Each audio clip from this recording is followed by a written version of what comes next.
지난 2016년 가습기 살균제 참사의 책임자로 지목된 옥시의 신현우 전 대표가 검찰에 구속됐습니다. 마음속 깊이 진심으로 사과드립니다. 신 전 대표는 지난 1993년부터 2005년까지 10년 넘게 옥시의 대표를 맡았습니다. 그의 임기 중 출시된 옥시 싹싹 뉴 가습기 당번. 무려 415만 개나 팔려 가장 많은 피해자를 양산한 제품입니다.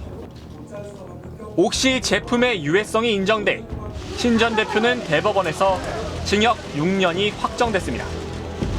그런데 거의 알려지지 않은 사실이 하나 있습니다. 옥시가 만든 이 가습기 살균제에 들어간 원료 제품을 만들어 공급한 회사가 바로 SK케미칼이었다는 점입니다. 이 제품의 이름은 스카이바이오 1125. 이 속에는 독성을 지닌 PHMG가 25% 들어있습니다. PHMG는 주로 공업용수 처리제와 식품 공장 살균제 등으로 쓰이는 물질입니다.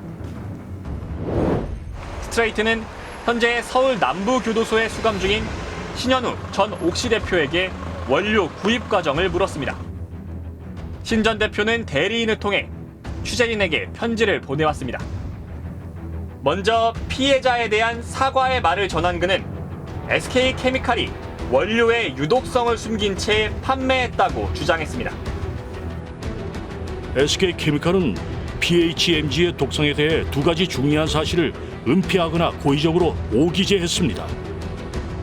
만일 PHMG가 유독물이고 눈에 심각한 자극성이 있는 것을 알았다면 옥시는 PHMG를 가습기 살균제 원료로 쓰지 않았을 것입니다. 즉, SK케미칼에게 속아서 PHMG 성분을 가습기 살균제 원료로 썼다는 주장입니다. 그의 말은 어디까지가 사실일까? 지난 2019년 검찰은 신 전 대표의 주장을 뒷받침하는 수사 결과를 내놨습니다. 원료의 유독성을 제대로 알리지 않고 판매한 혐의로 SK케미칼 관계자 4명을 재판에 넘긴 겁니다. 독성 물질인 PHMG의 가습기 살균제 원료 공급에 관여하거나 책임이 있는 직원 4명을 업무상 과실치사상죄로 기소하였습니다. 검찰은 SK케미칼이 유독성 실험 결과를 고의로 누락한 정황을 제시했습니다. 지난 1997년 영국의 헌팅턴 생명과학이 가습기 살균제의 원료인 PHMG에 대해 독성 실험을 실시했습니다. 토끼를 대상으로 한 안구 독성 실험 결과는 severe, 매우 심각하다는 것이었습니다. 그런데 2004년 SK케미칼이 작성한 제품 설명서에는 PHMG의 안구 독성 실험 결과가 mild, 즉 가벼운 정도라고 적혀 있습니다. 어류에 대한 독성 수치도 표시하지 않았습니다. 이에 대해 SK케미칼 직원들은 단순 실수라고 해명했습니다. 유공에서 사업을 인수하면서 제품 정보도 넘겨받았는데 이때 잘못된 정보를 넘겨받아 그대로 썼다는 겁니다. 또 옥시에 납품할 때도 중간 유통업자가 껴있어 가습기 살균제 원료로 쓰일지 몰랐다고도 했습니다. 법원은 이런 해명을 받아들여 직원들의 단순 과실로 보고 무죄를 선고했습니다. 앞서 SK케미칼이 제조한 가습기 살균제는 인체 유해성이 확실치 않다며 무죄를 선고했던 바로 그 재판부였습니다. 공교롭게도 한 재판부가 SK케미칼의 제품과 원료, 관련자들에게 면죄부를 준 셈입니다. 그렇다면 SK케미칼은 아무 책임이 없는 걸까? 판례 같은 경우는 화학 제품을 제조 판매하는 업체에서는 결함이 없는 물건을 만들어서 판매할 의무는 너무 당연한 것이고 정보와 관련해서도 이 합리적인 정보를 제공할 의무를 이제 규정을 하고 있는데 이런 거에 비춰 보더라도 사실 무죄 판결은 납득하기는 어려운 부분이죠.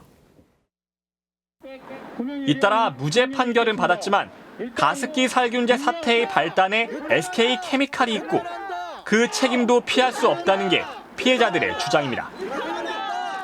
사실은 SK는 가습기 살균제 참사에 그 판도라 상자를 열은 주범이라고 할 수 있습니다. 왜냐하면 SK 전신인 유공이 1994년에 가습기 살균제를 최초로 개발하고 판매를 시작했기 때문이죠.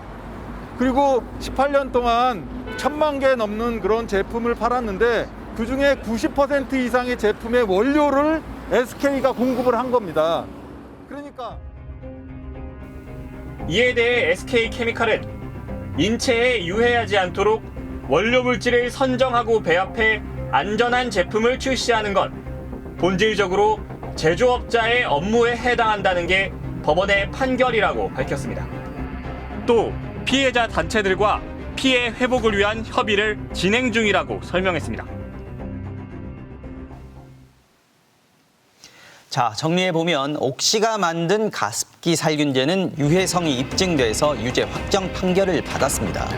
그런데 이 원료 성분을 판매한 SK케미칼은 죄가 없다, 이거네요. 네, 그러니까 SK케미칼 직원들은 이게 그렇게 인체에 유해할 줄은 몰랐다는 건데 이걸 법원이 받아들여 줬습니다. 그리고 이걸 가지고 가습기 살균제를 만들 줄은 몰랐다는 해명도 인정을 했어요.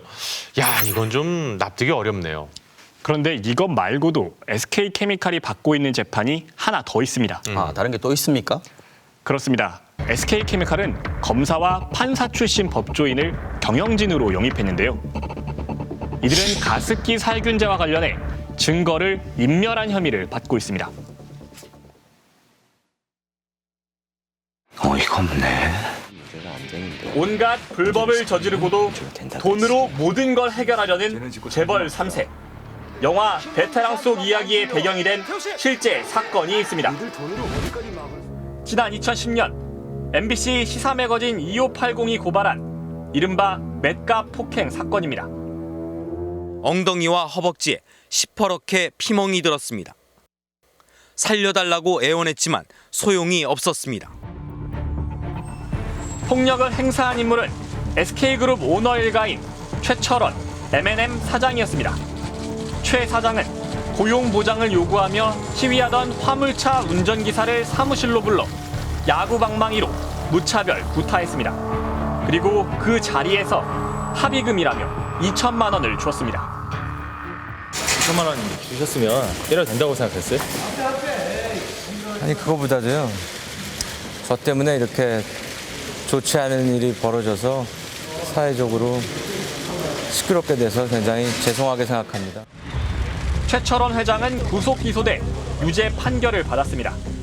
그런데 당시 검찰은 매를 맞은 화물차 운전기사도 업무방해 혐의와 도로교통법 위반 혐의로 재판에 넘겼습니다. 폭행 피해자인데도 오히려 기소까지 당한 겁니다. 피해자를 수사한 건 최철원 회장 수사팀의 바로 옆 부서였던 서울중앙지검 형사 4부였습니다. 당시 형사 4부장은 박철 부장검사였습니다. 그런데 박 부장검사는 이 사건 이후 불과 1년도 지나지 않아 SK 계열사의 임원으로 영입됐습니다. SK건설 윤리경영 총괄, SK가스 윤리법무 담당, SK케미칼의 법무실장을 동시에 맡았습니다. 특히 눈에 띄는 건 그가 SK케미칼의 법무실장을 맡은 시기입니다.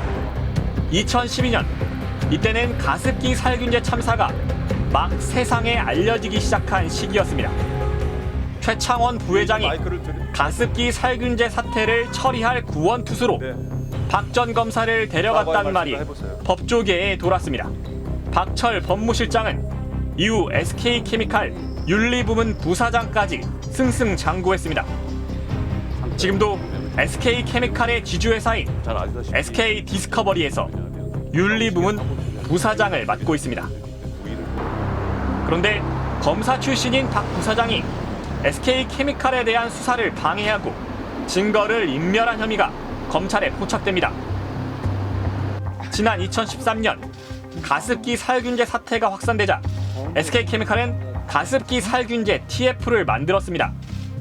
이 TF에서 가습기 살균제의 유해성이 담긴 실험 자료 등을 없애거나 숨겼고 박철 당시 법무실장이 이를 주도했다는 게 검찰의 결론이었습니다. 박 부사장은 증거인멸 혐의로 구속 수감됐습니다. 오른쪽으로. 가습기 살균제 알고도 제공하신 건가요? 대표의 지시는 있었습니까? 하지만 재판이 길어지면서 구속기간 만료로 풀려나 현재 불구속 상태로 재판을 받고 있습니다. 스트레이트는 지난 23일 서울중앙지법에서 이날 재판에 참석한 박철 부사장을 만날 수 있었습니다. 부사장님, 저 윤리경영 책임자이시지 않습니까? 증거인멸에 대해서는 그래도 좀 아니다 맞다 뭐 한 말씀만 좀 해주십시오. 지금 윤리경영 책임지고 계신 분이고 SK케미칼에서 이 사건으로 굉장히 많은 피해자들이 있지 않습니까? 그래서 한 말씀 그래도 좀 책임 있는 입장에서 한 말씀 해주셔야 되는 거 아닙니까? SK케미칼은 가습기 살균제 TF를 운영하면서 판사 출신인 양정일 씨도 영입했습니다. 양 전 판사는 2013년에 영입된 뒤 박 부사장의 뒤를 이어 SK케미칼 법무실장을 맡고 있습니다. 양 실장 역시 자료 증거인멸에 가담한 혐의로 불구속 기소돼 재판이 진행 중입니다. 스트레이트는 박철 부사장과 함께 재판에 참석한 양정일 실장에게도 입장을 물었습니다. 오늘 증거인멸 재판을 했는데 재판 좀 길어지고 있는 도시는 피해자들한테 생각이 없습니까? TF 만들고 이들은 법정에서 적극적으로 무죄를 주장하고 있습니다. 2013년 만들어진 건 증거인멸을 위한 TF가 아니었다. 증거인멸을 위해서가 아니라 정치권과 언론의 자료 요청에 대응하기 위해 실무자들이 모인 것일 뿐이라고 했습니다. 이 증거인멸 혐의 재판은 2년이 다 되도록 아직 1심 선고가 나오지 않고 있습니다. 재판을 받고 있는 전직 검사와 판사는 지금도 SK디스커버리 윤리부문 부사장, SK케미칼 법무실장을 각각 맡고 있습니다. 이것만 봐도 SK케미칼이 참사를 대응하는 방법이 굉장히 부적절했다. 그런 한 면을 보여주는 게 지금까지 이제 증거인멸로 기소된 사람들이 윤리경영팀이라든가 이런 곳에서 있다는 것 자체가 얼마나 이 사건을 가볍게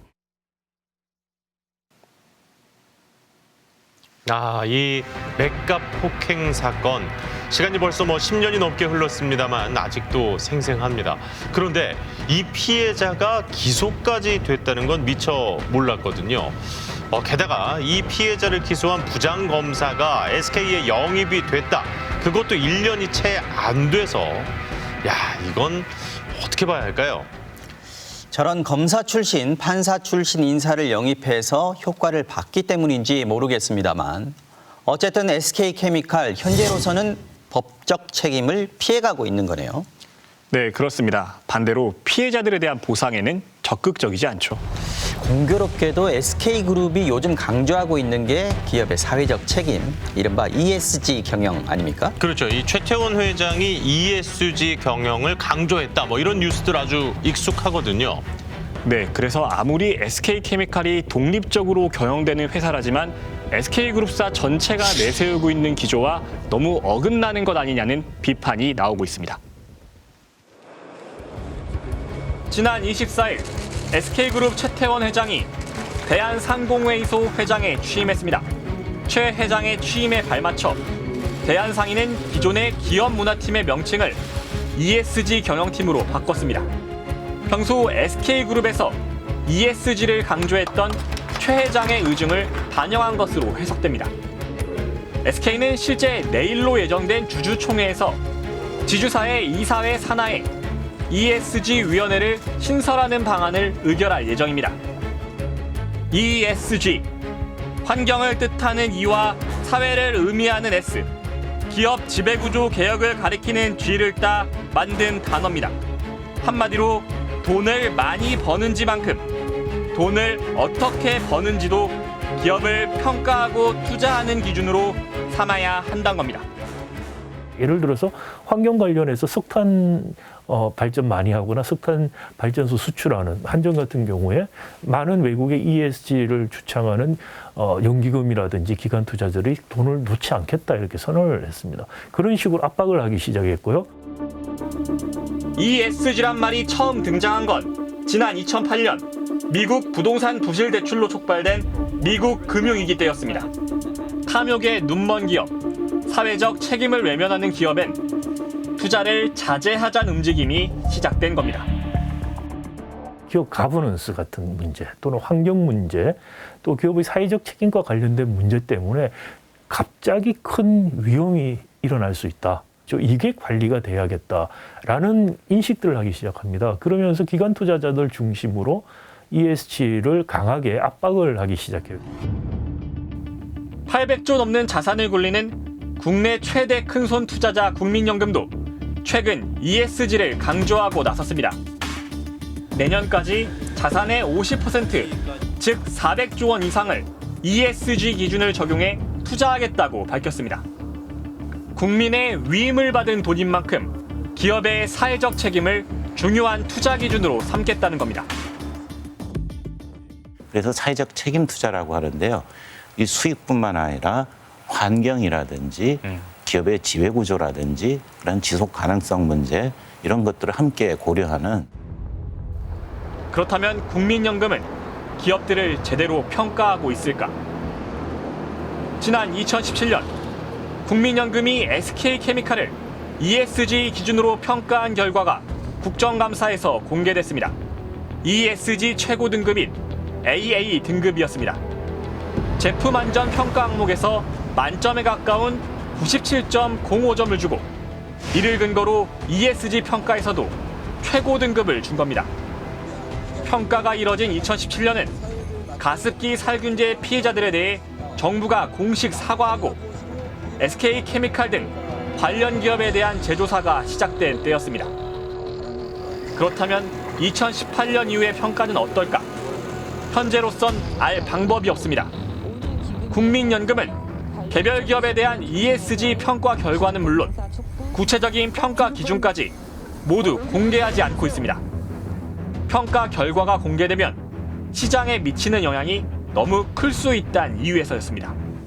기업의 ESG를 어떻게 투명하고 공정하게 평가할 건지 이에 대한 사회적 논의도 사실상 없는 상태입니다.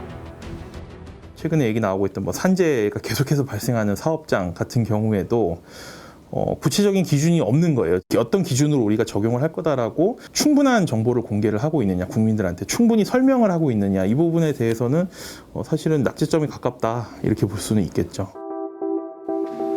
지난 2019년 열렸던 청문회. 이날 청문회장엔 한 가족이 있었습니다. 가습기 살균제 사용을 권한 남편과 이를 쓴 아내였습니다. 저는 죄인입니다. 왜 그러냐면 이 사람한테 이 이프로스라는 가습기 살균제를 사가지고 자그만치 17년 10월서부터 2009년 7월까지 사용을 했습니다. 그래서 보시다시피 이 사람은 지금 인공호흡기와 밑에 있는 산소통과 또 여기를 통해서 석션을 해야만이 생명을 유지할 수 있는 사람입니다. 기업이 아무리 기업 가치가 돈 버는 데 있대지만 돈은 번 만큼 사회 공헌도 하고 사회 이렇게 자기네가 책임을 지는 일을 있었으면 명확하게 책임지는 일을 대기업에서 해줘야 된다고 저는 생각합니다. 두 자녀를 둔 평범한 가정의 엄마이자 아내였던 박영숙 씨는 이날로부터 1년 뒤 세상을 떠났습니다. 박 씨의 남편은 아직도 거리에 나와 호소하고 있습니다. 그 사람들은 단지 청문회 행사장 안에서만 언론들을 카메라가 수십 대 있다 보니까 거기에서만 사과를 한 거지 실질적으로 피해자들의 사과한 건 하나도 없습니다. 이런 피해자들을 양산해놓고 이미지만 좋게 만든다 그러면 그게 진정한 대기업이 해야 될 짓입니까? 정부에 신고된 가습기 살균제 피해자 수는 7,300명이 넘습니다. 사망자 수도 1,600명을 넘어섰습니다. 그리고 이 비극적인 사건은 10년째 여전히 진행 중입니다. 기업이 진정으로 사회적 책임을 다하는지는 거창한 구호가 아니라 바로 이런 사태에 기업이 어떻게 대처하느냐로 판단할 수 있을 겁니다.